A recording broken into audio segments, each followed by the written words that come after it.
ស្ដីបងប្អូនខ្ញុំបាទសុផលវីដេអូនេះដែរខ្ញុំចង់ចែករំលែកទាក់ទងទៅនឹងបញ្ហាអាកាសធាតុមុនចូលទៅដល់ប្រធានបទបន្ទាប់ខ្ញុំសូមណែនាំបន្តិចសិនរដ្ឋមន្ត្រីក្រសួងធនធានទឹកនិងអូតូនិយមគឺលោកអាយដាមថាជាថាខ្ញុំជឿថាមានបងប្អូនជាច្រើនដែលគាត់ជាបានស្គាល់លោកហើយកាលពីថ្ងៃទី2ខែមីនាឆ្នាំ2024កន្លងទៅក្រសួងធនធានទឹកនិងអូតូនិយមកម្ពុជាបានចេញសេចក្តីប្រកាសមួយទាក់ទងនឹងបញ្ហាអាកាសធាតុ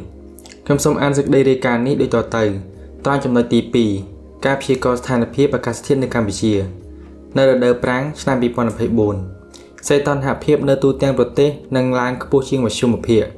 ដែលជាកត្តាធ្វើឲ្យអាកាសធាតុក្តៅហើយស្ងួតបរិមាណទឹកភ្លៀងនឹងទាបជាងមធ្យមហើយភ្លៀងកក់ខែធ្លាក់តិចតួចដោយតិចជាងឆ្នាំ2023ជាមួយគ្នានឹងបាតុភូតផ្គររន្ទះនិងខ្យល់កន្ត្រាក់កើនឡើងច្រើនផងដែរសម្រាប់នៅដើមរដូវវស្សាឆ្នាំ2024សីតុណ្ហភាពស្មើឬខ្ពស់ជាងមធ្យមភាគបរិមាណទឹកភ្លៀងនឹងទាបជាងមធ្យមភាគហើយមិនសូវរាយប៉ាយរួមជាមួយគ្នានឹងបាតុភូតផ្គររន្ទះនិងខ្យល់កន្ត្រាក់កើនឡើងច្រើនផងដែរយោងលើការព្យាករណ៍អាកាសធាតុដោយបានជម្រាបជូនដូចខាងលើសូមសាធារណជនព្យាព័ត៌មានក្រសួងធនធានទឹកនិងអូតូនិយមកម្ពុជាសូមជូនដំណឹងដល់ស្ថាប័នពាក់ព័ន្ធនិងអាជ្ញាធរដែនដីនិងប្រជាពលរដ្ឋចូលរួមសហការប្រើប្រាស់ទឹកដោយសន្សំសំចៃខ្ពស់ជាពិសេសបណ្ដាជនបទដែលនៅឆ្ងាយពីប្រភពទឹកជាមួយគ្នានោះសូមយកចិត្តទុកដាក់និងប្រុងប្រយ័ត្នចំពោះអាកាសធាតុក្តៅហើយស្ងួតបាតុភូតផ្គររន្ទះនិងខ្យល់កន្ត្រាក់ដែលអាចកើតឡើងមានច្រើននៅក្នុងខែមេសានិងខែឧសភាឆ្នាំ2024នេះបងប្អូនសេចក្តីរាយការណ៍នេះរាយការណ៍ដោយក្រសួងធនធានទឹកនិងអូតូនិយមកម្ពុជាឲ្យបងប្អូនមានការប្រុងប្រយ័ត្ននិងប្រុងប្រៀបទុកជាមុនជាបន្តយើងមកស្វែងយល់ថាតើមានកត្តាអ្វីខ្លះដែលធ្វើឲ្យអាកាសធាតុក្តៅខ្លាំងបងប្អូនមុននឹងខ្ញុំនិយាយបន្តខ្ញុំសូមបញ្ជាក់ខ្ញុំធ្វើវីដេអូនេះឡើងខ្ញុំមិនបានតាំងខ្លួនជាអ្នកជំនាញឬអ្នកចេះដឹងអីនោះទេប៉ុន្តែអ្វីដែលខ្ញុំនិយាយគឺគ្រាន់ជាការសិក្សាស្រាវជ្រាវពីអត្ថបទឬសារព័ត៌មានផ្សេងៗមកចែករំលែកបន្តតែប៉ុណ្ណោះសង្ឃឹមមានប្រយោជន៍ក្នុងចំណែកណាមួយទៅដល់បងប្អូនទាំងអស់គ្នាមានចម្ងល់ឆ្ងល់ថាហេតុអ្វីបានជាអាកាសធាតុក្តៅខ្លាំងបងប្អូនអាកាសធាតុប្រែប្រួលមិនទៀងទាត់ហើយហេតុផលមានច្រើនយ៉ាងណាស់ប៉ុន្តែក្នុងវីដេអូនេះខ្ញុំនឹងបង្ហាញប៉ុន្មានចំណុចដូចខាងក្រោម1អាកាសធាតុក្តៅខ្លាំងសម្រាប់ប្រទេសខ្មែរយើងចាប់ពីខែ3ខែ4ខែ5អីហ្នឹងគឺវាក្តៅខ្លាំងប៉ុន្តែប្រទេសខ្លះមិនតន់ដល់រដូវក្តៅរបស់គេទេដូច្នេះមានន័យថាអាកាសធាតុប្រទេសគឺផ្សេងៗពីគ្នាមួយទៀតគឺមកពីសកម្មភាពរបស់មនុស្សនិងការប្រមូលផ្តុំគ្នានៃអគារជាច្រើននៅទីក្រុងកម្ដៅក្តៅជាងនៅតំបន់ជនបទសុខសាចម្ការទី2ការកើនឡើងគ្រឿងរថយន្តមានម៉ូតូឡានប្រើប្រេងសាំងជាច្រើនបញ្ចេញផ្សែងពុលពេញបរិយាកាសពិសេសឧស្សាហកម្មរោងចក្រធំៗដែលបញ្ចេញផ្សែងពុលគ្របដណ្ដប់ប្រទេសឬបណ្ដាប្រទេសផ្សេងៗទៀតកំពុងអភិវឌ្ឍឬប្រទេសអភិវឌ្ឍជឿនលឿនហើយក៏ដោយក៏នៅតែធ្វើសកម្មភាពផ្សេងៗប៉ះពាល់ដល់បរិស្ថានដែរកាលពីថ្ងៃទី13ខែមីនាឆ្នាំ2024កន្លងទៅទីភ្នាក់ងារធម្មពលអន្តរជាតិក៏បានចេញសេចក្តីរាយការណ៍មួយផងដែរអំពីការកើនឡើងនៃឧស្ម័នមេតានដែលជាឧស្ម័នពុលធំជាងគេបន្ទាប់ពីឧស្ម័នកាបូនិកវាបានបំភាយចេញពីការជីកយករ៉ែធ្យូងរ៉ែថ្មនិងរ៉ែប្រេងជាដើមដែលធ្វើឲ្យផែនដីកាន់តែឡើងកម្ដៅទីភ្នាក់ងារបានពន្យល់បញ្ហានិងដំណោះស្រាយយុទ្ធសាស្ត្រការពារជាច្រើនតែខ្ញុំសង្ខេបត្រឹមប៉ុណ្នេះប៉ុន្តែយ៉ាងណាបណ្ដាប្រទេសជឿនលឿនគេចាប់ផ្ដើមគិតគូរនិងចំណាយធនធានផ្សេងៗដើម្បីកាត់បន្ថយកម្ដៅនៅលើពិភពលោកជាច្រើនឆ្នាំមកហើយឧទាហរណ៍ប្រហែលឆ្នាំចុងក្រោយនេះមានការកាត់បន្ថយរថយន្តប្រើប្រេងសាំងរកមកប្រើរថយន្តអគ្គិសនីវិញម្ដងបច្ចុប្បន្នឥឡូវនេះក្រុមហ៊ុនផលិតរថយន្តកំពុងប្រជែងគ្នាក្នុងទីផ្សារដោយក្រុមហ៊ុន Tesla របស់ Elon Musk និងក្រុមហ៊ុនដានអគ្គិសនីរបស់ចិនគឺ BYD ទី3ការកាប់បំផ្លាញព្រៃឈើចំណុចនេះគឺសំខាន់ខ្លាំងណាស់ព្រោះព្រៃឈើវាជាជម្រករបស់មនុស្សនិងសត្វវាជាគម្របផែនដីទាំងមូលការបាត់បង់ព្រៃឈើខ្លះទៀតមិនមែនមកពីការកាប់បំផ្លាញនោះទេ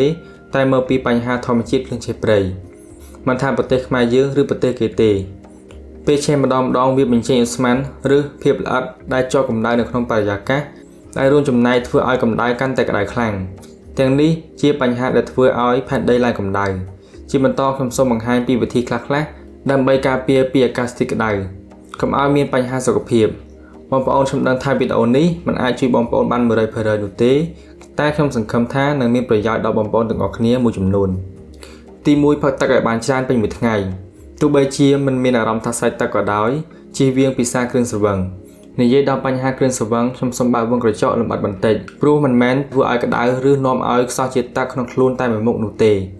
វានៅមានបញ្ហាជាច្រើនទៀតដែលពិភពលោកនិងសង្គមកំពុងព្រួយបារម្ភជាបន្តសូមស្ដាប់ការពន្យល់របស់វិទ្យុបារាំងអន្តរជាតិជាប្រភេទសូរ៉ាដែលមានទទួលទានច្រើនជាងគេនៅលើពិភពលោក បណ្ដាជននៅអាស៊ីអាគ្នេយ៍និងអាស៊ីប៉ាស៊ីហ្វិកខាងលិចចូលចិត្តបរិភោគសុរា ឬហានិភ័យដែលបង្កឡើងដោយការផឹកសុរា ទទួលទានសុរាដែរឬទេ បងប្អូនសង្ឃឹមថាក្រោយពីបានស្ដាប់ហើយមានការប្រុងប្រយ័ត្ននិងកាត់បន្ថយទាំងអស់គ្នាចំណែកខ្ញុំវិញខ្ញុំបានកាត់បន្ថយច្រើនហើយកាត់បន្ថយពី4កំប៉ុងមកនៅត្រឹម3ចាប់ពី3កំប៉ុងមកនៅត្រឹម2ចាប់ពី2កំប៉ុងមកនៅត្រឹម1ហើយចាប់ពីខែ5ឆ្នាំ2023មកដល់បច្ចុប្បន្នឆ្នាំ2024នេះខ្ញុំមិនដែលពិសាគ្រឿងស្រវឹងទៀតនោះទេឥឡូវយើងត្រឡប់មកប្រធានបទអាកាសធាតុជាបន្តពេលអាកាសធាតុក្តៅគួរចំណាយពេលនៅក្នុងកន្លែងមានម៉ាស៊ីនត្រជាក់ឬមានខ្យល់ចេញចូលល្អជាពិសេសក្នុងកំឡុងពេលដែលក្តៅបំផុតនៃថ្ងៃ